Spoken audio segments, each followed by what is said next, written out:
This is KGW News at Sunrise. After days of confrontations, a legal victory for the ACLU suing federal officers here in Portland.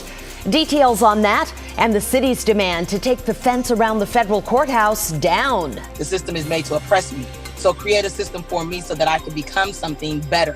A profile of a protester, a look at some of the people taking to Portland streets as they hope their message overshadows the ones in the crowd creating violence. Also, avoiding an outbreak as Oregon vineyards prepare for harvest season. They are making sure their seasonal workers are protected. We'll tell you about the program that's helping those workers get tested. Good morning, TGIF. It is Friday, and boy, do we deserve it. Good morning to everyone. I know. Has it felt like a long week to everybody else? It sure has for me. Joe Ranieri is going to send us off into the weekend, though, with some warm weather. Well, we're going to be going from warm to downright hot heading into Sunday, but I'll focus on what you'll be heading into for your Friday. Throughout the morning hours, Brenda and Nina will be seeing temperatures in the low 60s. By lunchtime, a little bit more of the same, right around upper 60s, close to 70 degrees, topping out with high of 76 degrees. And then heading into the weekend, warm for tomorrow and then downright hot. Could be seeing record-breaking heat by Sunday. I'll have the details on that coming up in just a few minutes. We'll see you then. Thank you, Joe. We begin this morning with the very latest on another night of protests in downtown Portland. The crowds have been growing by the day, and more than 2,000 people were out in front of the federal courthouse last night. As it got a little bit later, things became less peaceful. We saw some protesters launching fireworks at the entrance of the courthouse, which is now blocked off by a fence. Several fires were also set within the perimeter of that fence. Federal officers issued multiple warnings before coming out and firing tear gas on crowds.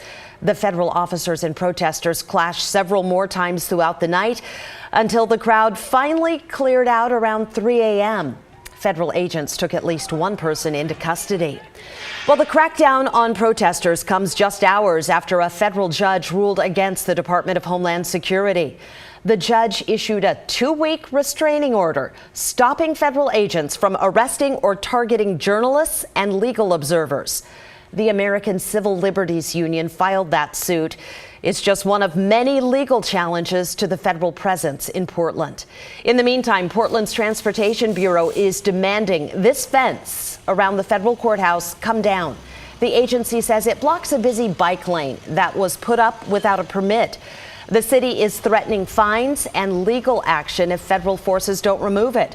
The U.S. Attorney's Office says the fence is actually meant to de-escalate tensions between protesters and federal agents. Well, in addition to the clashes between those agents and protesters, we've seen speakers addressing the crowds in front of the Justice Center in recent nights.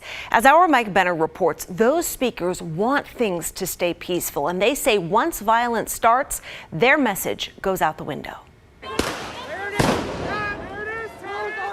Clashes between protesters and police, both local and federal, have become far too common in downtown Portland, overshadowing the hundreds, if not thousands, of other faces in the crowd at nightly demonstrations. Take Kiana Williams, for instance. Because the system is not made for me. The system is made to oppress me. So create a system for me so that I can become something better. Williams works in the Park Rose School District. She attends demonstrations to bring awareness to what's called the School to Prison Pipeline.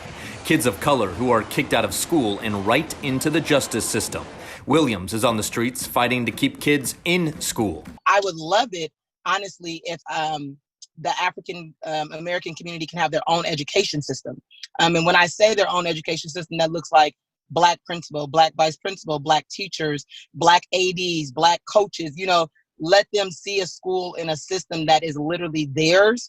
Then there's Max Smith, the father of 4 and utility company employee who got some attention for his lengthy chat with the mayor Wednesday night. Smith told us Thursday he's fighting for racial justice, although it's a bit more complicated with the presence of federal police. Yes, we're out here for Black lives.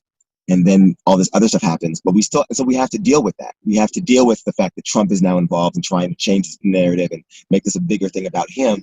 And we have to focus, because on the ground it's the same. For us down there, the feds coming in is really not much different than how we were getting treated before they came in, and we were fighting for the defunding of police in support of Black lives. Black lives are the focus of the fight for Danielle James. If that name sounds familiar, it's because she's been calling for racial justice in the Rose City for years. This year is no different. We're dealing with a city that does not like the fact that we're standing up for Black voices and Black lives. And I don't think we'll see the end of it anytime soon. That remains to be seen.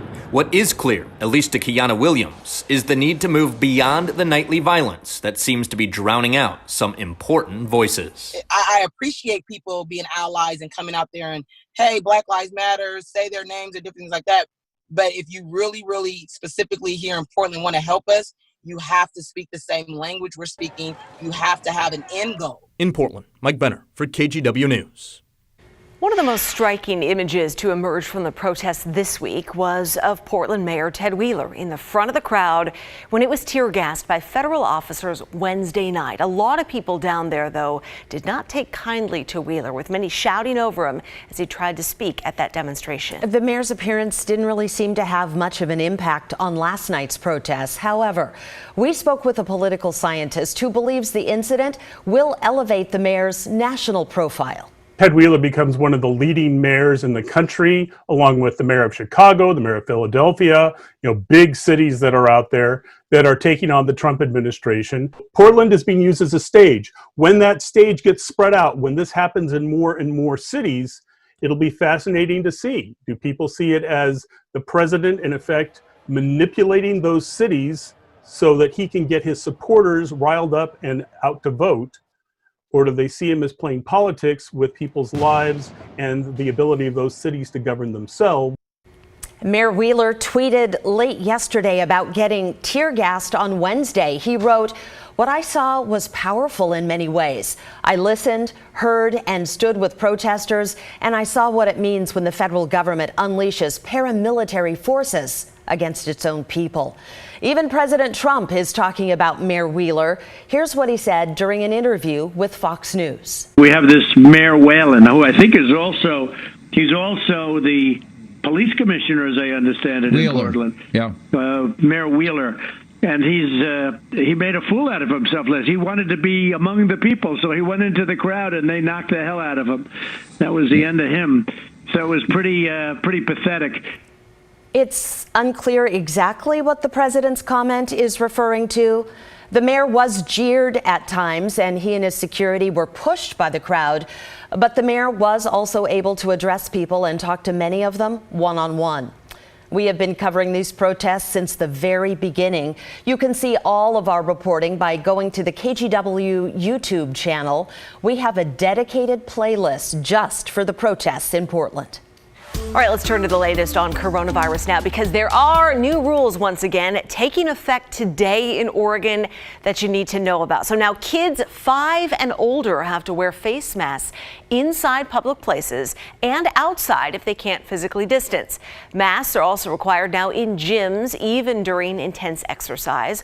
All bars and restaurants in the state have to close by 10 p.m. and capacity at indoor venues being limited now to a maximum 100 people. Those rules come as Oregon reports another 331 coronavirus cases, and you can see on this chart the upward growth that we have seen in recent weeks or infections. So now for nearly 3 weeks, the state has reported at least 200 cases a day. 2 more deaths were reported yesterday. Both people who died were in their 70s and did have underlying health conditions. New modeling from the Oregon Health Authority painting a grim picture for the coming weeks.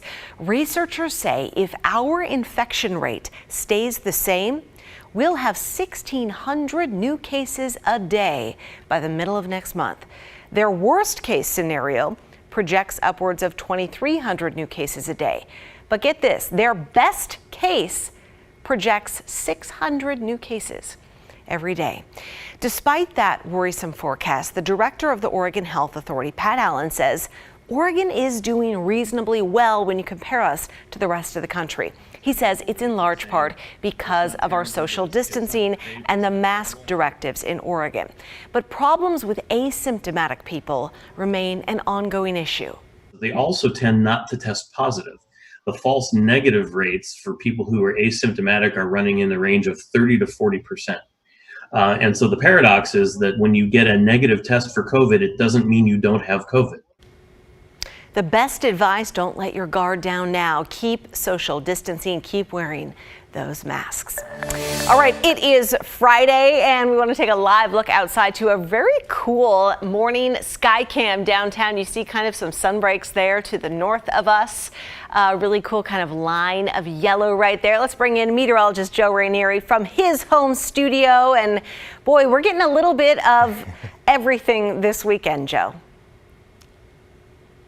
Exactly right. We're going to be seeing, I'd say, comfortable temperatures this afternoon, right around the mid to the upper 70s. And then we go from comfortable to warm and then from warm to downright hot. And we could be seeing some record-breaking heat come Sunday. How hot am I talking? Well, right around 97 degrees is what I'm talking about. I'll show you that in the 7-day in just a second. But currently, we're looking at some upper 50s throughout much of the metro area. Downtown Portland, you're looking at a temperature of 60 degrees at this hour in the east side of the state. A little bit cooler, right around the low 50s over in Baker City and Burns. And as we go throughout the later part of the morning, we'll start to see some of those morning clouds burn off by the afternoon. And we'll be looking at temperatures similar to what we saw yesterday, right around the mid to the upper 70s by 3-4 o'clock this afternoon. Very comfortable for late July. And then, like I've been telling you, we're going to be seeing that heat move through. So 68 degrees by midday, on our way to a high about 76 degrees. Again, it's going to be a little bit warmer the more south you go throughout the metro area.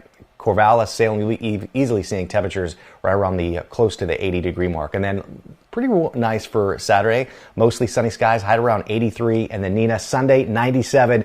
The record is 99, set back in the late 2000s, or earlier 2000s, I should say. And then 99 on Monday. We could easily maybe eclipse the double figures and go to the triple digits heading into Monday. And then it doesn't really stick around for too long. That's been kind of the trend most of our summer. We see maybe 2 days of sunny and hot conditions, and then we cool off pretty quick. So if you don't like the upper 90s, which I think a lot of people might not like, it'll be cooling down by the middle part of next week. And then along the coast, you can be seeing temperatures ranging from mid 70s to close to 80 degrees by Sunday in the early part of next week. Nina, back to you. It's kind of the perfect way to go. If you get really hot, then we just cool back down again. It's all right. All right, Joe, thank you.